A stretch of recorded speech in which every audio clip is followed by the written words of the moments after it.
Bonjour à tous et bienvenue dans cette nouvelle vidéo. Aujourd'hui on va encore tester un produit tech, c'est cette petite machine là, c'est un graveur laser et on va voir tout de suite en image ce que ça donne.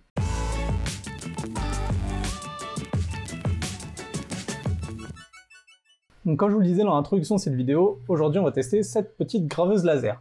Et qui dit laser dit attention. Nous allons utiliser ici un laser de classe 4 et un laser de classe 4 ça peut engendrer de très gros dégâts pour votre santé et celle des gens qui vous entourent, mais aussi pour les biens qui vous entourent. Donc le premier problème c'est si vous regardez le faisceau du laser de manière directe, indirecte ou réflective, ça peut engendrer des dommages à votre vue, donc jusqu'à la perte de la vue directement. Ça peut aussi du coup vous brûler la peau si vous avez un contact direct sur votre peau du laser. Et bien sûr pour les biens ça peut être un risque d'incendie puisque bien sûr on va brûler. En gravant, on va brûler des pièces, et donc à ce moment-là, il faudra être bien vigilant sur l'utilisation de ces lasers-là pour ne pas déclencher d'incendie.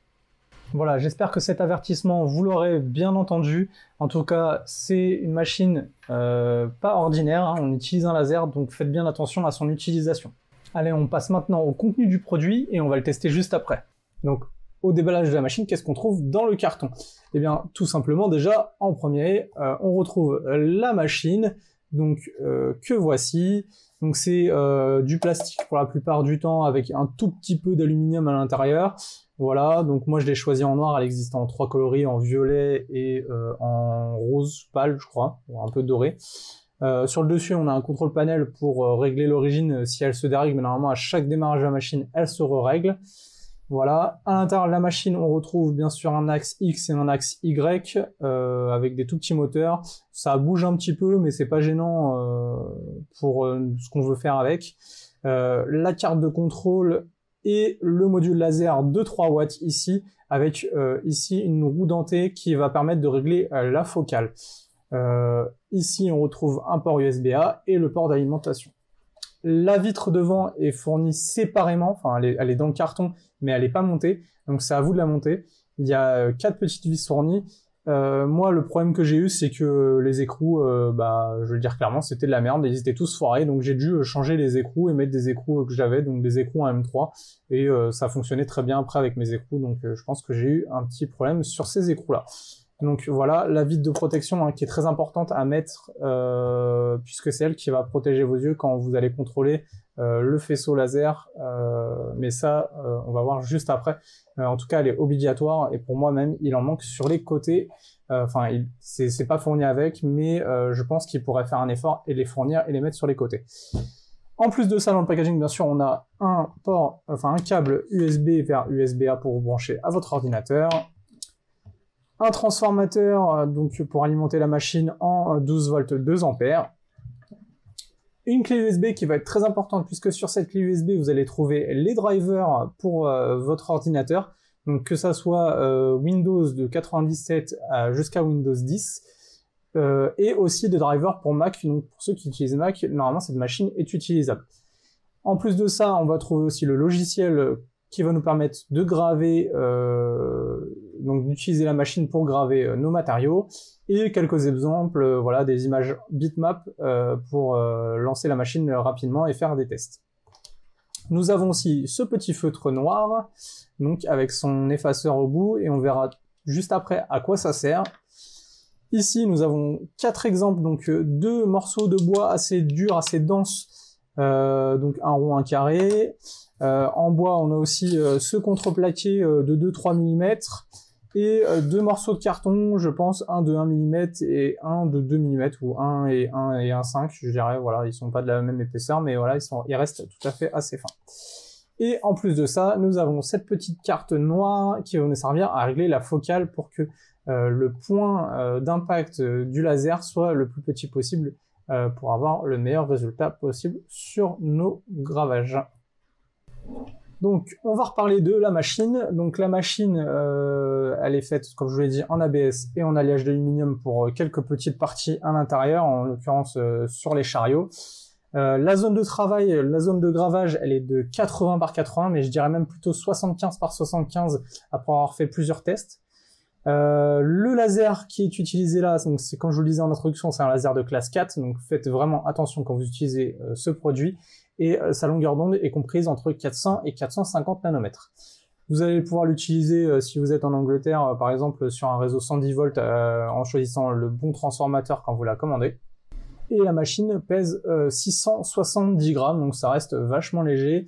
Voilà, donc pour ce qui est de cette machine, vous allez pouvoir sur le logiciel fourni utiliser des images au format JPG, GIF, BMP, DIB, ICO, CUR et PNG, donc tous ces formats-là sans souci, avec une résolution de 1070 par 1070 pixels maximum. La bonne chose à savoir aussi, c'est que le laser peut être commandé séparément pour être changé en cas de panne. La première chose que je vais vous conseiller, c'est, comme je vous le disais sur les côtés, il n'y a pas de protection. Donc quand vous allez l'utiliser, il faut vraiment être en face si vous la regardez sans lunettes.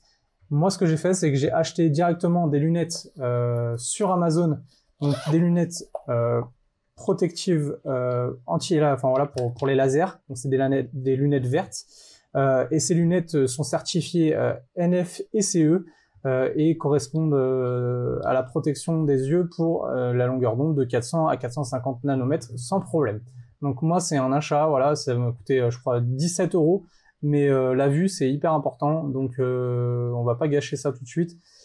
J'ai acheté des lunettes, ça a coûté peut-être 17 €, mais voilà, ça vaut vraiment le coup. La chose que j'ai oublié de vous dire aussi, c'est que cette machine-là, je l'ai achetée sur AliExpress il y a à peu près 3 semaines. Donc elle est venue de Chine directement et je l'ai payée seulement 67 €. Donc c'est vraiment un prix ultra raisonnable pour ce type de machine.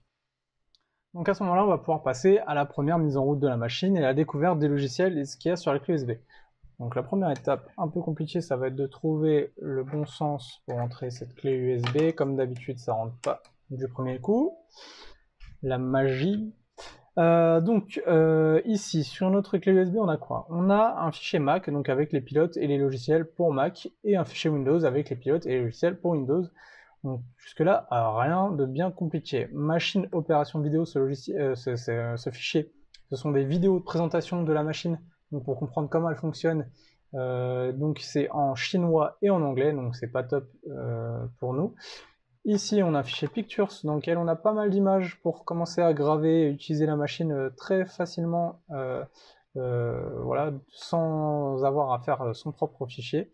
Nous, bien sûr, ce qui nous intéresse, ça va être de graver des choses que l'on veut nous.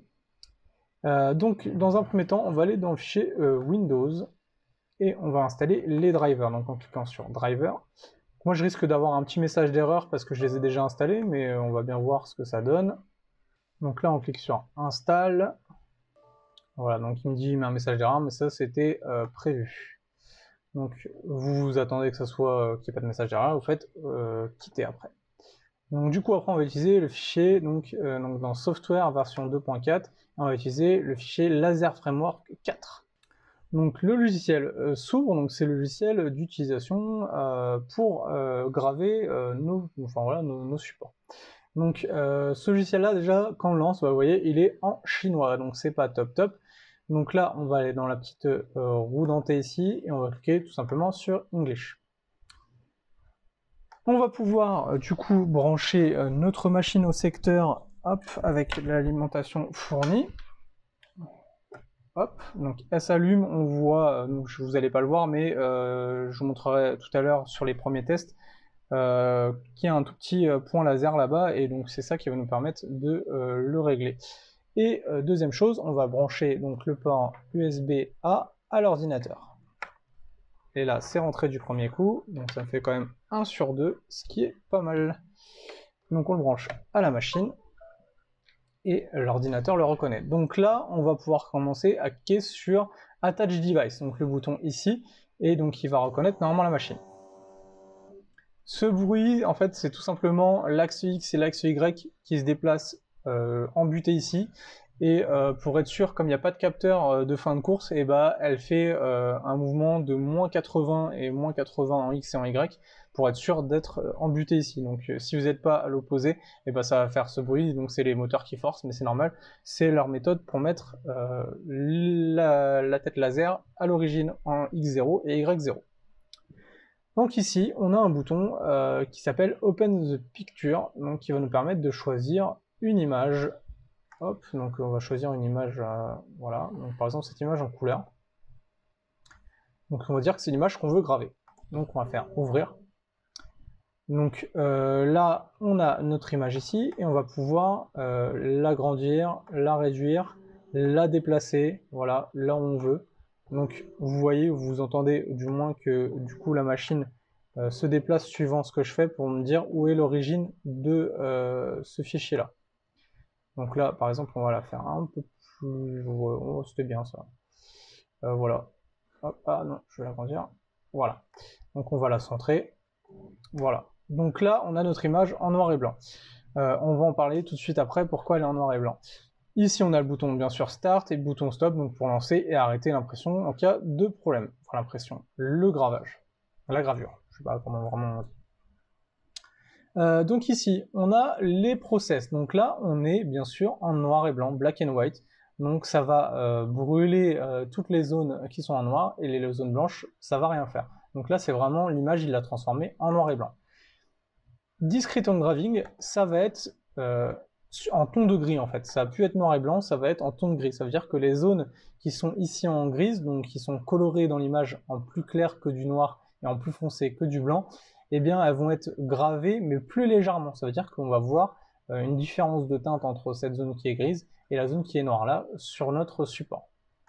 On a la manière de graver, donc le process outline. Outline, ça va faire que les contours. Donc c'est assez rapide.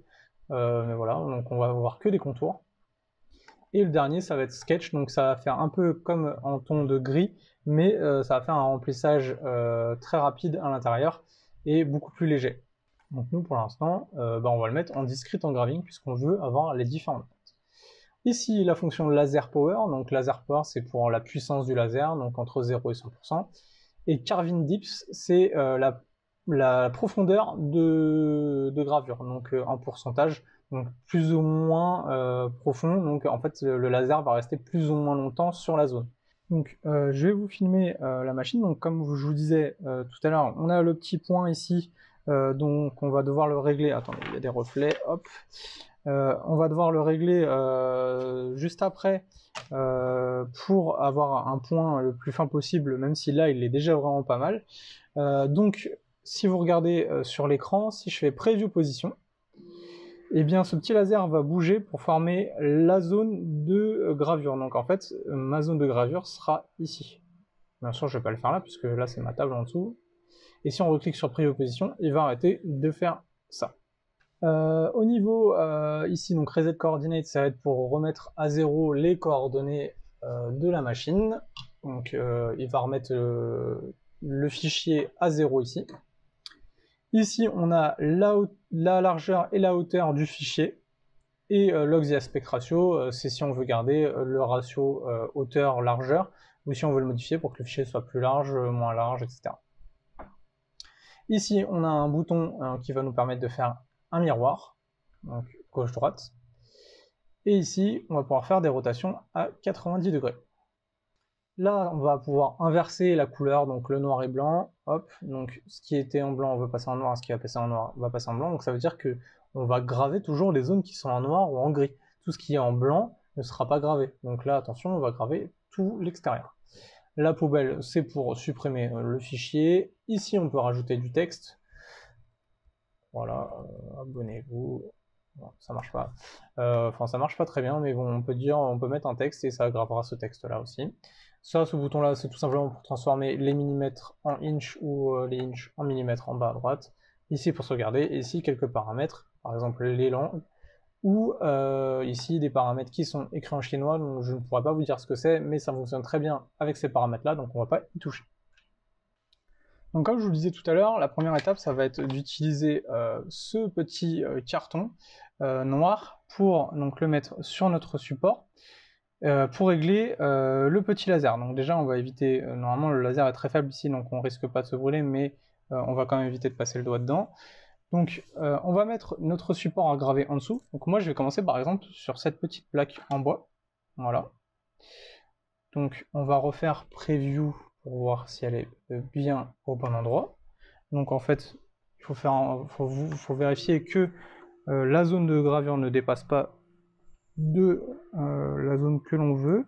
Je vais essayer de le centrer au maximum. Voilà. On va arrêter le preview. Et maintenant, on va mettre cette petite carte-là en plus sur notre support. Et le but, ça va être que le petit point qui est là soit le plus petit possible. Donc là, il est déjà presque au minimum, je dirais. Il est vraiment très bien réglé. Mais en tournant la petite molette sur le haut, on va pouvoir le grossir, donc voilà, ou le rétrécir et le regrossir, bien sûr, à un moment donné. Donc il va falloir trouver le juste milieu pour que ce point-là soit le plus petit possible. Donc là, je pense avoir trouvé le point le plus petit. Donc là, la finesse de notre gravure sera la meilleure, en fait.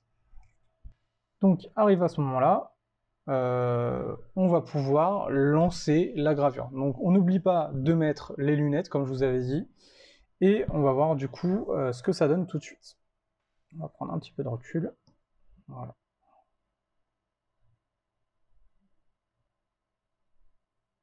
Donc, je clique sur Start, et là, c'est parti.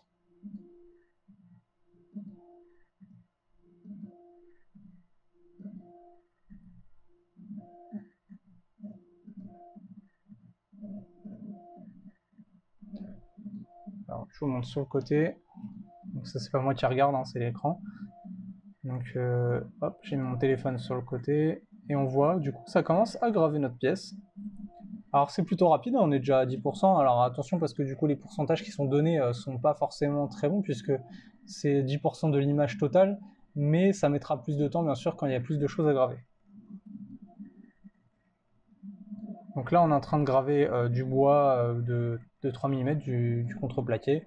Donc il y a bien sûr quelques odeurs de fumée qui se dégagent, donc pensez à bien aérer ou à faire ça dehors, dans le meilleur des cas.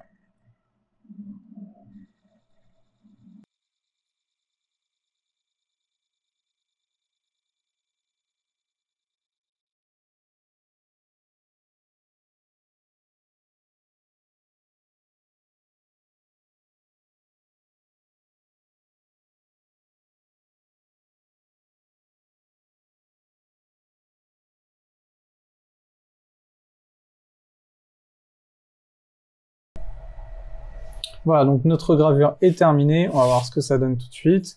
Donc voilà, c'est plutôt pas mal. La mise au point se fait pas très bien. Hop, vous voyez doucement. Donc vous voyez, il y a eu la gravure des contours et quelques zones qui sont un peu plus foncées.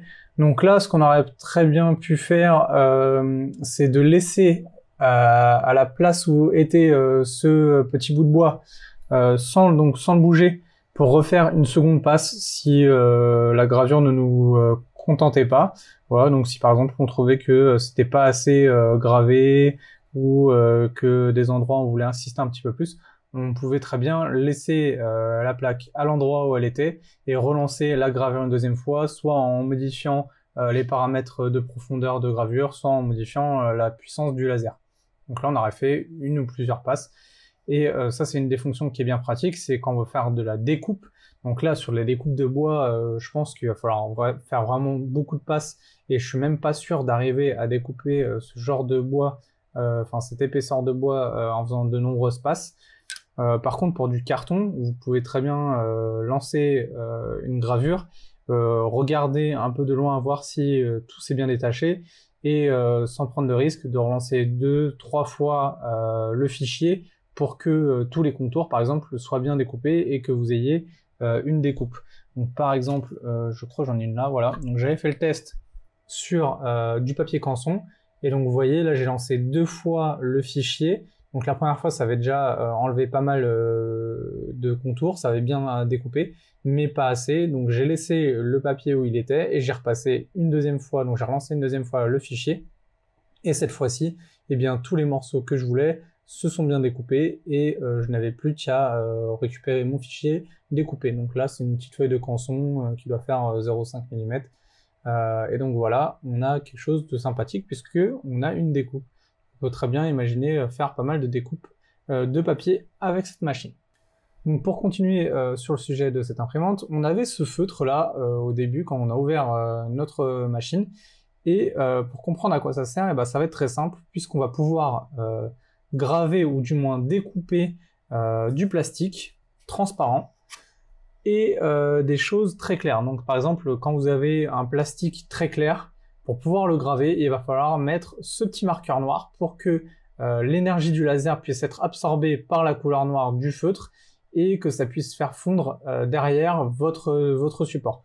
Donc ici, on va tester par exemple avec ce petit bout de plastique, donc c'est du packaging plastique qu'on trouve sur des produits basiques, quoi, voilà, c'est un bout de packaging plastique, ça doit faire 0,3-0,4 mm d'épaisseur, ça reste assez fin, et donc ce qu'on va faire, c'est que on va prendre notre marqueur, et on va mettre du feutre, donc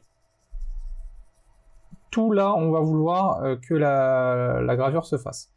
Donc ça fonctionne pas super bien comme feutre, mais c'est typiquement un feutre que vous avez pour les tableaux blancs. Et donc là, j'ai passé du noir sur la plupart des zones, donc on va voir ce que ça donne, puisque là, j'ai pas du noir partout. Mais on va pas oublier de mettre un support en dessous, puisque ce que je veux, c'est que ça grave ce plastique-là, et non pas ma table. Donc on va prendre ça, on va le mettre en dessous, et on va lancer un fichier. Donc voilà, j'ai lancé un petit logo très simple, et on va voir ce que ça donne. Donc là, bah, vous voyez que par exemple, bah, mon plastique, il a été complètement découpé. Donc là, j'étais à 30% de profondeur, et on peut voir que du coup, eh bien, j'ai des petits morceaux ici du logo qui sont restés sur mon support. Donc là, en l'occurrence, si j'avais voulu faire la découpe, eh ben, j'étais pas mal au niveau de la profondeur, enfin voilà, du carving deep, des 30% que j'ai mis en profondeur de gravure, on est pas mal. Par contre, si j'avais voulu faire juste de la gravure, je pense que je suis vraiment élevé au niveau des valeurs. Mais vous pouvez voir que par exemple, bah, pour la découpe de parties transparentes, eh bien ça marchait. Et là, on n'a plus qu'à prendre le petit bout du stylo et à effacer ce qui a été fait.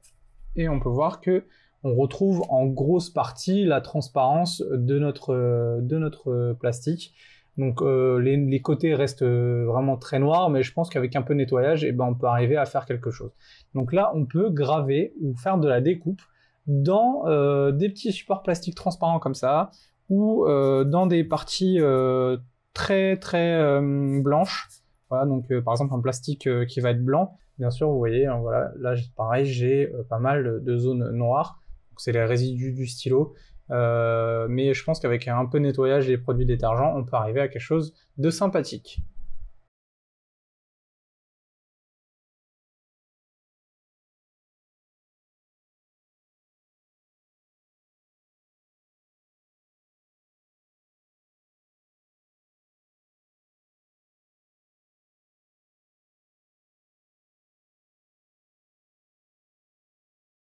Donc pour faire un récap général de la machine et des tests que j'ai pu effectuer, on va pouvoir faire des découpes dans certaines matières et de la gravure dans d'autres. Donc par exemple, là on a pu le voir déjà donc, dans ce plastique transparent, on va pouvoir faire surtout de la découpe et un peu de gravure. Donc dans tout ce qui est transparent et assez fin, on va pouvoir le faire grâce à ce petit stylo là. On va pouvoir bien sûr faire du carton, du papier, du bois, on va pouvoir faire de la gravure, donc vous voyez avec des résultats assez sympathiques. Là j'avais fait par exemple un test de gravure sur du papier, donc que voici. Là si j'avais insisté, comme je vous disais tout à l'heure, si j'avais fait plusieurs passes, eh bien j'aurais pu faire de la découpe et avoir un pochoir ou un motif très sympathique. Je pense que tout ce qui est adhésif, par exemple, vous allez pouvoir aussi les découper avec cette machine. J'en ai pas sous la main, je peux pas tester, mais vous allez pouvoir par exemple très bien faire des pochoirs adhésifs que vous pourrez coller sur un endroit et après peindre par-dessus, donc vous allez pouvoir faire des pochoirs. Là par exemple, j'ai un carton très fin blanc et la gravure c'est très bien faite. Donc là voilà, le résultat est même plutôt satisfaisant. Là j'ai du carton bien plus épais, donc on peut voir que les résultats sont aussi probants. Par contre là, par exemple, donc ce carton-là, il y a au moins 3 couches de carton plate et du carton ondulé. Donc là, pour faire de la gravure, ça va le faire. Par contre, pour faire de la découpe, vous voyez là, par exemple, j'ai fait 6 passes et malgré les 6 passes, eh bien, ça n'a pas traversé. C'est toujours au même endroit. Donc ça n'a pas été découpé entièrement. Donc là, il va falloir peut-être insister ou affiner les réglages. On a quoi d'autre? J'ai essayé sur ce papier très fin de faire de la découpe ou de la gravure. Vous pouvez voir que le résultat n'est pas terrible sur la gravure puisque le papier est tellement fin que ça le détériore, et pour la découpe, bah, on a quand même un résultat, même s'il n'est pas terrible, voilà, on arrive à faire de la découpe dessus. Donc c'est faisable aussi à voir comment. On va pouvoir faire sur du caoutchouc aussi. Donc là j'ai gravé par exemple mon logo ici sur ce cutter. Je ne sais pas si la mise au point va se faire très bien. Mais en tout cas c'est vraiment bien sur ce type de support. La gravure se fait vraiment bien. Ça reste discret, c'est plutôt sympathique ça à faire. On peut penser faire des objets promotionnels par exemple, voilà, détourner de certains objets. J'ai aussi cette clé USB, cette fameuse clé USB qui m'a servi de test, puisque vous vous rappelez, au début je ne savais pas dans quel sens la mettre. Et bien c'est simple, maintenant j'ai gravé mon logo sur le dessus. Je ne sais pas si vous le voyez bien à la caméra, mais le logo est gravé dessus, donc maintenant je sais que le logo est au dessus. Donc pour brancher sur mon ordinateur, eh bien c'est super simple. On va pouvoir faire aussi de la gravure sur des supports peints. Donc on ne peut pas faire de gravure sur du métal, hein. Oubliez directement de graver du métal avec cette machine, c'est pas du tout fait pour ça. Il faut passer sur une gamme de lasers bien plus puissants, par exemple des lasers CO2 ou des lasers fibrés, et là c'est pas du tout le même budget, on parle de 1000 à 10 000 euros. Donc il y a vraiment...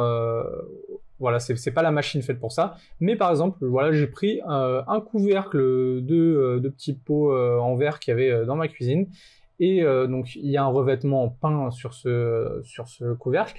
Et j'ai tenté de graver mon logo. Et vous pouvez constater que du coup, bah, le logo c'est bien gravé. Donc ça a enlevé la couche de peinture là où ça a été gravé. Et on voit en dessous le métal qui n'a pas du tout lui été touché. Donc ça fonctionne, on va pouvoir graver entre guillemets du métal en enlevant les couches de revêtement qui sont dessus, que ce soit de la peinture, etc. Donc ça dépend aussi du revêtement, mais là en l'occurrence ça a fonctionné. Voilà, on va conclure du coup cette vidéo là-dessus. Vous pouvez constater que cette machine à bas prix, donc un peu plus de 60 euros, elle est vraiment assez sympathique pour débuter dans la gravure et la découpe laser. Voilà, c'est vraiment du petit budget, c'est une toute petite surface. Bien sûr, il y a des choses qui sont ultra accessibles avec des surfaces bien plus importantes. On va penser à d'autres marques, par exemple Ortur, qui propose une machine qui doit faire de la gravure en 30-20. Pareil, sur le même principe, où il n'y a pas de plateau en dessous, donc c'est vraiment de la gravure sur surface, voilà, sur la surface qu'on va vouloir. Donc ça, c'est aussi abordable, hein, on est aux alentours de 200 euros. Et on aura peut-être un laser un petit peu plus puissant aussi, donc on pourra graver et découper plus de matière par exemple. Mais là pour 60 euros, cette machine est vraiment sympathique. C'est le juste prix je pense pour ce type de machine. Donc n'hésitez pas, voilà, n'oubliez pas les consignes de sécurité, on met des lunettes, on essaie de voir si on peut pas cacher les côtés de cette machine là quand il y a des personnes avec nous dans la pièce. On aère bien la pièce puisque ça dégage des fumées assez toxiques. On n'oublie pas les risques d'incendie, hein, bien sûr causés par le laser sur la surface qui est gravée. Et puis voilà, on va conclure cette vidéo là-dessus. En tout cas, je vous remercie d'avoir suivi cette vidéo. On se retrouve, je l'espère, bientôt pour une nouvelle vidéo. Et n'oubliez pas, abonnez-vous!